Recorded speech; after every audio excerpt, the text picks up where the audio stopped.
Oh, hey. Okay. Over. A year ago, I posted a video talking about the structure of Warframe's early game story. I then proceeded to get greatly distracted and proceed nowhere. But recently, Warframe came back into my radar thanks to a certain someone, and I found myself falling down the rabbit hole that is Warframe once again. Just one problem with that. I don't remember shit. So, I went back and replayed all of the story that was available and read all that I could about the story beats no longer existing in-game and created this. Hi guys, today I'm going to be breaking down the story of Warframe. I'm going to let you know... Oh, right, one second, hang on. Thanks to the ravages of time, Warframe's first story arc, the Tenno Awakening arc, is kind of all over the place. There are quests out of order, new quests have been added, events that previously took place as introductory story beats no longer present. So what I've done is arrange things as set out on the official Digital Extreme quest guide, and then slotted in the extra story of the side quests and Warframe quests in a way that makes sense to me, which means that Druviri will be waiting until after the new war, as that's where it shows up on the DQ website. This also means that this is not going to be a super in-depth story review, as the whole point of this video is to give you the story through the eyes of somebody currently going through the game, with a little bit of extra homework sprinkled in. But with all that out of the way, we begin where all good stories do.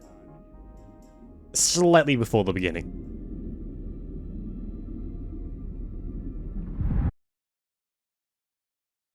Who's this? No clue, doesn't matter. We're awake now with no idea of who we are, what we are, where we are, or just who the hell these guys are that currently have us surrounded. Meet the Grineer, one of the main enemy factions of the game and one of the 3 enemy factions of this arc. Fun fact about these guys, they are canonically a race of clones who were originally created as a slave workforce for an ancient civilization and currently look like this because of what is effectively millennia of inbreeding.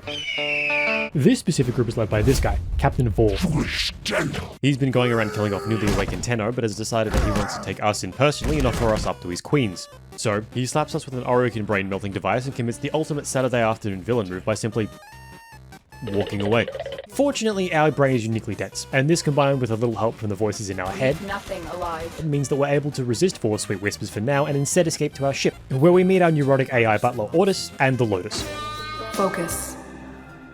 As dense as we are, Vor's little brain-jacking device is still working its way into the deepest, darkest parts of our dopamine-deprived monkey brain, and that's not exactly what we want. So, the Lotus gets us to fix up the orbiter and arm ourselves in preparation for our upcoming inevitable confrontation with Vor. But before that, we need to actually get rid of the thing. The only problem is that since we are a fresh little baby Tenno and have no friends, we actually have no way of removing the mind control device. Luckily, Lotus happens to know the black market dealer Darvo, who is currently in prison for pissing off his dad, the leader of this universe's cult of capitalism, and it turns out that he would happily help us as long as we bust him out. Whilst bringing Darvo from his cell, Vor lets slip that the Tenno and Warframes aren't as interchangeable as we might have previously thought, implying that we, the Tenno, are actually an entity that is piloting the Warframe.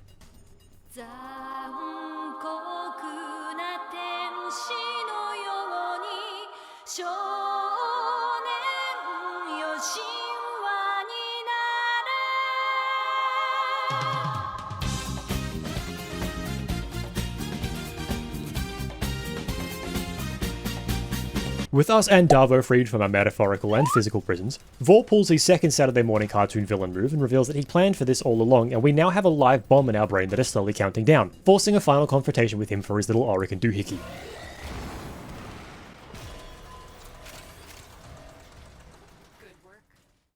Wait, I thought we were an ephemeral cloud piloting the Warframe and not actually in the Warframe themselves? You know what, not gonna think about it. With all of this commotion, the population of Earth have realized that the Tenno are back and have reached out to the Lotus to establish a connection. Here we learn about the local people, the Ostrons. We learn about their city of Cetus and its surrounding area, of their issues, their troubles, become a fucking couples therapist, and get one of the first glimpses into our past, learning about the practice of Kubro raising. Someone else has heard that we're back, but they aren't as nice about it. Meet Tesh and Dax. He's a Dax, whose name is Teshin. You don't know what a Dax is at the moment, but don't worry, because you won't have to think about it for another arc in a bit. At first he may seem pretty gruff and standoffish, but don't worry, he's just here to teach you about mods and Aura Farm. Bitch, I'm him.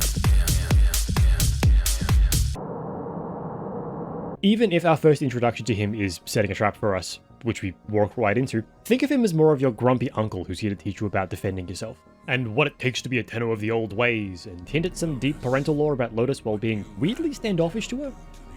Once we have passed his test and subsequently rescue him from Corpus prison, he directs us to an associate of his known as The Biz, a conservationist from Henry Ford's wet dream, Fortuna. Situated on Venus, Fortuna is a debt internment colony built and run by the Corpus. which is a nice way of saying that it is a penal colony built on levels of generational indentured servitude not seen since the inception of my home country. Biz directs us to see if we can ingratiate ourselves with the leader of the local populace here, Yutiko, who in turn says to piss off and see if we can help Thursby out by buying something from him to help him avoid repo. Repo, of course, being where the corpus come down to reclaim any company property if you can't make payment on time, and since technically everyone here is company property... Thursby shop unfortunately sucks ass, so instead we steal directly from a corpus shipment to give him better stock, which actually goes surprisingly well, until he broadcasts what is effectively open sedition on an open radio frequency. Why stop here? With your power, we can hit Nev hard. Make him pay for all he's done to us. Yeah.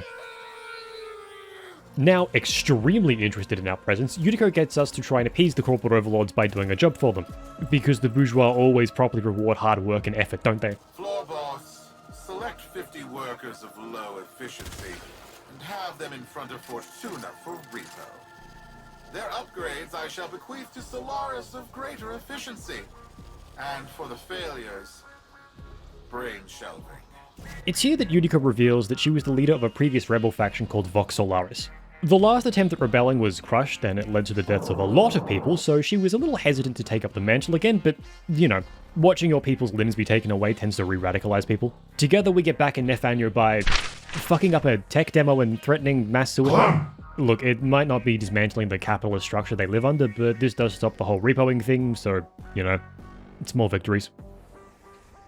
Before we can celebrate achieving the big bushy beard man's dream, kind of, we're interrupted by the Lotus letting us know that she has intercepted some intel that the Grenier have found some new kind of bioweapon.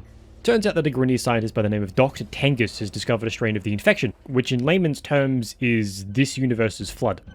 While we don't know much about the infection at the moment, what we do know is that it's some form of infection that mutates and takes control over all sentient matter, forming a kind of dumb hive mind. Needless to say, this is bad, which only makes it worse when Warframe's very own version of the Tyranids wakes up and breaks out of containment, with literally no way of stopping it reaching out into the rest of the system.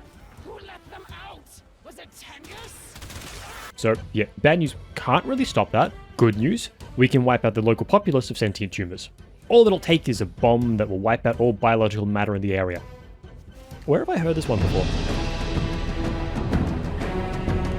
As if to prove how little this matters to the overall presence of the infested, after dealing with them in Mercury, the moon of Deimos phases into existence, seemingly more infected than Moon. Honestly, I would have just added this to my list of things to ignore until it becomes a problem, but there's an SOS broadcast coming from the surface that is very interesting. The signal is old. Very old. Like old war old, which shouldn't be possible. Landing on the surface, we are met by the Cephalons Lloyd and Otak, who introduce us to the Entrati family, who are Orican. Genuine, actual Orican from before the fall of the Orican Empire. Okay, hey, hi, later editing proxy here. I feel the need to explain this a bit. Up until this point in the story, all the mentions of the Orican you've gotten are that they existed a long time ago, were extremely powerful and technically advanced, but all died out after something called the Old War. So this reveal is massive. Seeing these guys is akin to seeing Javik from Mass Effect 3. Like, these guys should not exist. I'm going to avoid getting too meta here, as this would veer into spoiler territory, but this quest was released in 2020, which was after the entirety of the next story arc. So to any new player, you are missing out on some major context here. My best advice is to just whatever they say, which you don't understand, take it as foreshadowing. Come back after you've played the next arc. It'll make sense then. Anyway, back to it. But we're going to brush over this somewhat earth-shattering lore reveal because there's a universe-ending threat present. Mother, the matriarch of the Entrati family, pulled Deimos out of whatever place they had it in before because a device hidden in the depths of Deimos called the Heart of the Void is damaged. Now you may be asking, what the fuck is the Heart of the Void? Well, that is incredibly complicated, but simply, it is the source of our power. Not really, it's more like how we power our warframes. Look, regardless of my inability to properly explain it, this shit's important and it's currently being damaged, and as the Entrati family don't have legs, it's up to us to figure out what's happening and fix it. The first step in that process is actually getting these fuckers to talk to each other and work with each other. Turns out when you have a family full of super geniuses, they all have massive egos and hate each other. So after managing to wrangle these guys into helping each other, we get to the heart and... well, that's not good. Entrades are fighting, Warframe's fucked, powers of the Void cut off. Things aren't looking good. Thankfully, Father has a spare Void Rig that we can take control of in the meantime. The Void Rigs aren't affected by this as they're old tech. Well, older tech. Look, they're older than Warframes and don't rely on the Void to power themselves. It's complicated, but this means we have a chance. Alright. Time for a fucking mech battle.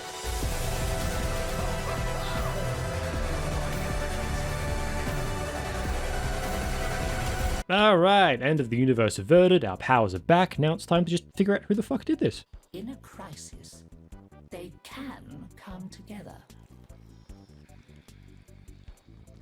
I've no idea what you're talking about. I'm starting to see why the Oregon have such a shit reputation. With that universal threat dealt with, it's almost quaint when the Lotus calls us with information that the Grenier have developed a new super weapon. A big-ass spaceship. Okay, that's underselling it. The Balor Fomorian is genuinely seen as a massive threat in-game lore-wise, being called the most powerful type of ship in the Sol system. The Grenier developed this in response to their constant war with the Corpus, and honestly, we kind of want those two to be at each other's throats as much as possible, which means that we need a way of defeating this new development. So we find the parts for and develop something called the Arcwing, which will allow us to fly in space in our warframe independent of the whole spaceship thing. A fun fact, did you know that the orbiter isn't the thing you see in cutscenes? Once that's done, it's on to stealing any info the Corpus have about this whole thing. But when attempting this, we are interrupted by the Balor Fomorian just showing up. And for the first time in our short little lifespan, we simply cannot deal with it. Change of plan. Run. Weirdly enough, the Sol system settles into a bit of a rhythm here. The Corpus and Grenier continue duking it out, we get sent on two little adventures that are reliant on us solving riddles. A couple of things that irrevocably change the system do happen, like the Grenier do take out a couple of stations with the Balor Fomorians. Oops. A Corpus guy by the name of Alad V invents a new strain of the infection, but then the Lotus has some new info for us. The Grenier have found some info on some Orokin codices which they think may contain the cure for their genetic defects with the whole cloning process stuff, but the location of these codices has been stolen by a smuggler called Maru. So in return for her freedom, we press gang her into working with us to find the artifacts. These turn out to actually be a code that needs to be input into an Orokin machine, which in turn spits out a message.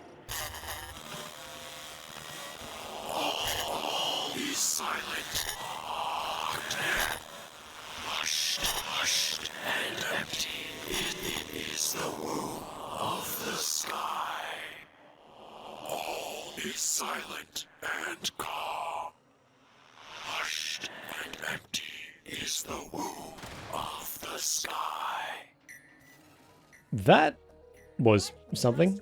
Thankfully, we don't have to sit there questioning what any of this means for too long, as Cephalon Samaris pops up and gives us a quest to take our mind off things.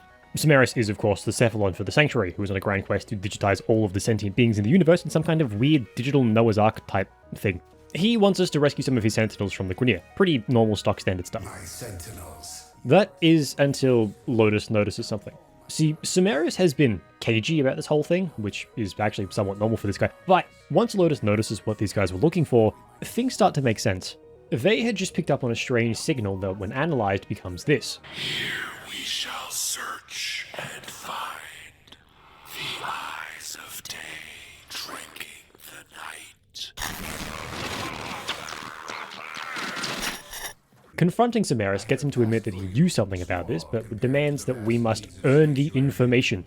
Hunt for me, and in return I will tell you. Dick. We do some jobs for him, scan some stuff, and in return, he gives us a transmitter which is broadcasting this signal. All is silent in the calm. Hushed and empty is the womb of the sky. And after some more scanning and some more signal decoding, it becomes apparent another warframe by the name of Chroma is also hunting these signals. Which, if the Lotus's reaction to this news is anything to go by, it's not good. Chroma is one of the most powerful warframes. Also, Samaris is making advances on my good friend Ordis here, and I'd really like him to stop. Here as a simple servant of this operator. What's also weird about this situation is that Chroma is seemingly not being operated by another Tenno. Cool, wonderful, awesome, sentient zombie warframes. At this point, Samaris reveals that he has more info that he's yet to let on, so he directs us to the final piece of the broadcast, which will draw Chroma in because we need to fucking deal with this. Which, by deal with, I mean do phantom scan and recreate for our own purposes. And that is the Tenno Awakening arc. Hey, hi, post-editing proxy here. I hope you liked the video. This was originally going to be a big analysis, but as DE are actively working on going back and updating the story, I feel like that'd be akin to going back to somebody's child drawings and going, don't like the composition. So we have this. A summary of the arc. Take it as a lore supplemental for like new and returning players to help get a grip on the story. Also, thanks for 1K subscribers. That is insane. More shorts and videos to come soon on things that I find interesting and worth my time. Okay, bye.